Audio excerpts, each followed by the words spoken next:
Oh, hey, my name is Massimo. This is my friend Eric Shu, and together we're here to tell you all about Italy.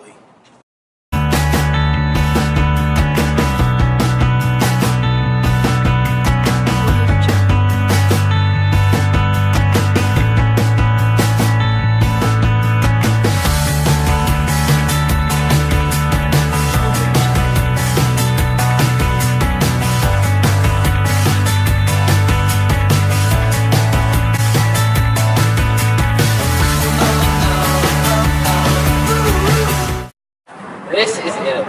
The country's basic peninsula with a unique beach extending into the blue waters of the Mediterranean Sea. Italy's close proximity with the ocean allowed the country to build many seaside ports that promoted trade, resulting in the Renaissance, a period of time in which art and culture flourished. The geography of Italy has two major mountain ranges, namely the Alps and Alpine. The Alpine mountain range is the literal backbone of the country, surrounding the northwestern parts from where it goes to join the Alps. The natural position of both these mountain ranges acquires the shape of an arc, and a semicircular topography strengthens the northern boundaries of Italy against any possible foreign invasions. Now we are in northern Italy. Northern Italy's climate is extremely harsh with blistering summers and extremely cold winters, and an inefficient, harsh place to grow crops. Southern and central Italy's climate is more mild with a disparity between the summer temperature and the winter temperature is less than that of northern Italy's. This in combination with Italy's nourishing cold river makes the lower half of Italy the highest place to grow crops and grapes. Unsurprisingly, many of Italy's famous grape and wine farms are located in the center of Italy. I'm here in the Piazza del Campidoglio with my friend Anjuman Raha, an Italian native here to talk to you about Italian politics. Today, Italy is a constitutional republic. Shortly after World War II, on June 2, 1946, the Italian people voted for Italy to become a republic, which later became known as the First Republic, hoping for a change in how their government was run. Despite Italy's people's ambitions for a new and improved government, corruption and inefficiency eventually led to a period of strife in which the Italian people voted for far-reaching reforms in hopes of recreating a better republic once again in 1994. Now we're on the other side of the parliamentary building. This new reformed government that I was talking about earlier is now known as the Second Republic, and it still continues on today. Italy's government is extremely similar to the United States, in which the government has three branches: judicial, legislative, and executive. And it also includes the head of state. Currently, the head of state is President Sergio Mattarella, and the head of state is re-elected every 7 years. He serves as a bridge between all three branches and is also known as the Commander-in-Chief of the Armed Forces. The legislative branch is extremely similar to the US. Just like how the US has a bicameral system, so does Italy's legislative branch. One branch is known as the Senate, and the other branch is the House of Deputies. There are a total of 630 deputies, each elected by voters who are at least 18 years old, and the Senate, on the other hand, only has 315 deputies. Finally, the judicial branch, much like America's judicial branch, makes sure the law and constitution is upheld.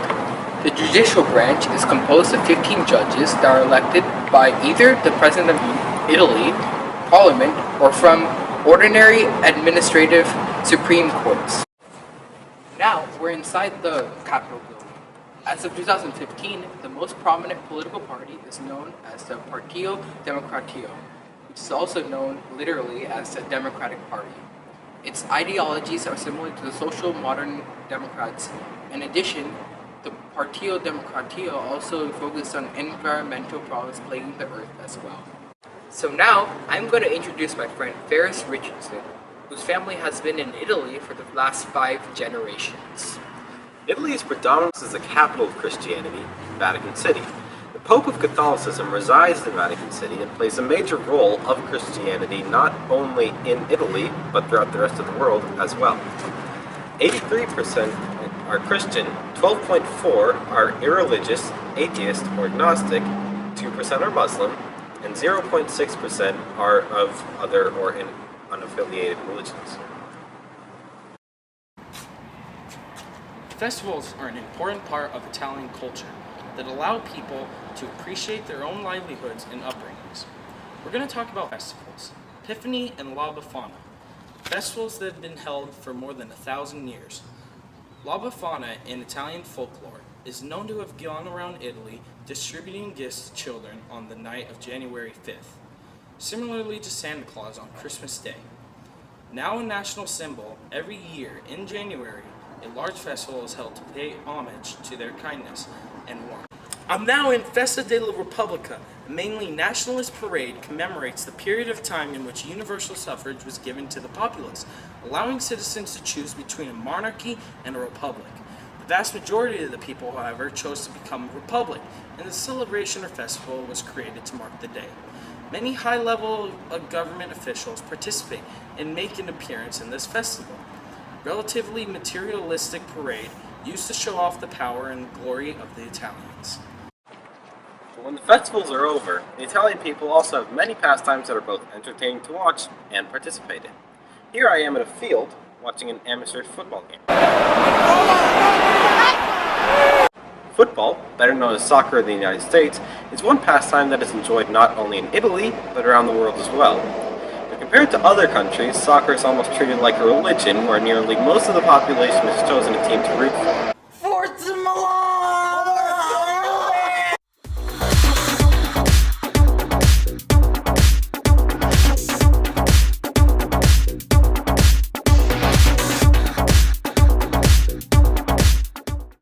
Another popular pastime in Italy is cycling. With Italy's naturally scenic coastline and picturesque towns and cities, cycling is a hobby that enables one to enjoy Italy's geography and also exercise. A more extreme and adrenaline-filled version of cycling that has also become prevalent in modern Italy's culture is motorbike racing. Although the vast majority of Italians can't directly participate in this pastime, it's still a pastime prevalent among the lower social classes due to its fast-paced nature. The loudness and roughness that help create the atmosphere of motorbike racing contribute to the increasing amount of fans in Italy today. We're now taking you to Rome, the largest city in Italy. Sitting at about 2.3 million inhabitants, it has the highest population due to its nice climate, and it's situated near the river for an easy source of water. Next is Milan. At 1.2 million occupants, is an industrial powerhouse and the internationally accepted arbiter of taste in fashion and design. The Borsa Italiana SPA, based in Milan, houses Italy's main stock exchange. At times it can seem brash and soulless, but beneath you can see serious sense of history and place. The Grand Gothic Cathedral, also known as the Duomo, lies at the geographical heart of this one-time imperial Roman capital and expresses the love of beauty and power that still derives the city today. Art collections old and new, unapparelled shopping, sparkling nightlife, the prestige of opera at La Scala, and a religious addiction to soccer, and the endless opportunities to eat the best Lombard and Italian food make Milan much more than the work-obsessed city it is often portrayed as. Napoli, sitting at about 900k, is a hub of Italian history and is recognized by UNESCO as a World Heritage Site. It houses the famous city of Pompeii, the city that was almost perfectly preserved by the eruption of Mount Vesuvius. Napoli also has many other famous sites that are a pleasure to visit when you visit Italy. We're now in Turin. A population of 870k, the city that was granted the opportunity to host the 2006 Olympics was also the city with the highest population to host the Olympics. Turin is also the Italian leaders of automobile production, and during World War II was an important asset to Mussolini due to the amount of automobiles it was able to output. Palermo, containing a population of 648k, is Sicily's economic, cultural, and touristic capital. Many tourists are drawn to this city due to its engaging ambience and its exciting nightlife. But Palermo also contains Baroque and Gothic churches that allow people to go back in time and experience the world centuries ago. One of the more famous churches is the Palatine Chapel. It is located in the Norman Palace, which also includes the earlier chapel, which is now the crypt, the Phoenician archaeological site, and several original features of the palace, such as the Salon of King Roger. The Colosseum is one of Rome's most famous buildings, an enduring monument of the culture of the ancient Romans. Construction was initiated by Emperor Vespasian around 72 AD. His son Titus reigned over this completion and the official opening ceremonies about 8 years later in 80 AD. It was built near the site of Nero's Domus Aurea, also known as Golden House. This is significant in that his successor, Vespasian, wanted to erase memories of Nero's extravagant reign from his minds of his Romans. It got its popular name, the Colosseum, because of Nero's Colossus, 120-foot-high statue of himself built nearby.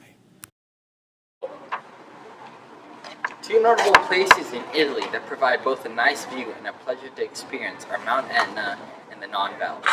Mount Etna is an active stratovolcano on the east coast of Sicily. During the winter, despite Mount Etna being an active volcano, many tourists visit the volcano in order to have the opportunity to ski down its slopes that accommodate not only newcomers but veterans alike.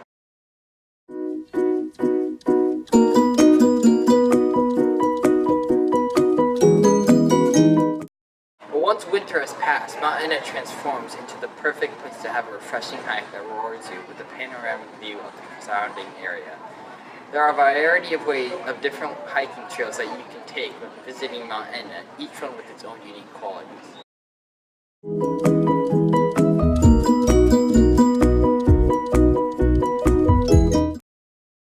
Non Valley is a valley located in the northern Italian town of Trentino.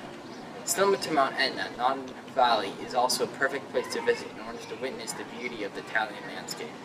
Non Valley isn't just a valley, it is a fruit farm and a canyon. Visitors have the chance to experience many different aspects of the world in tandem with the Italian culture that permeates the area. That's all we have for you. Hope to see you out here in Italy, discovering its wonders on your own.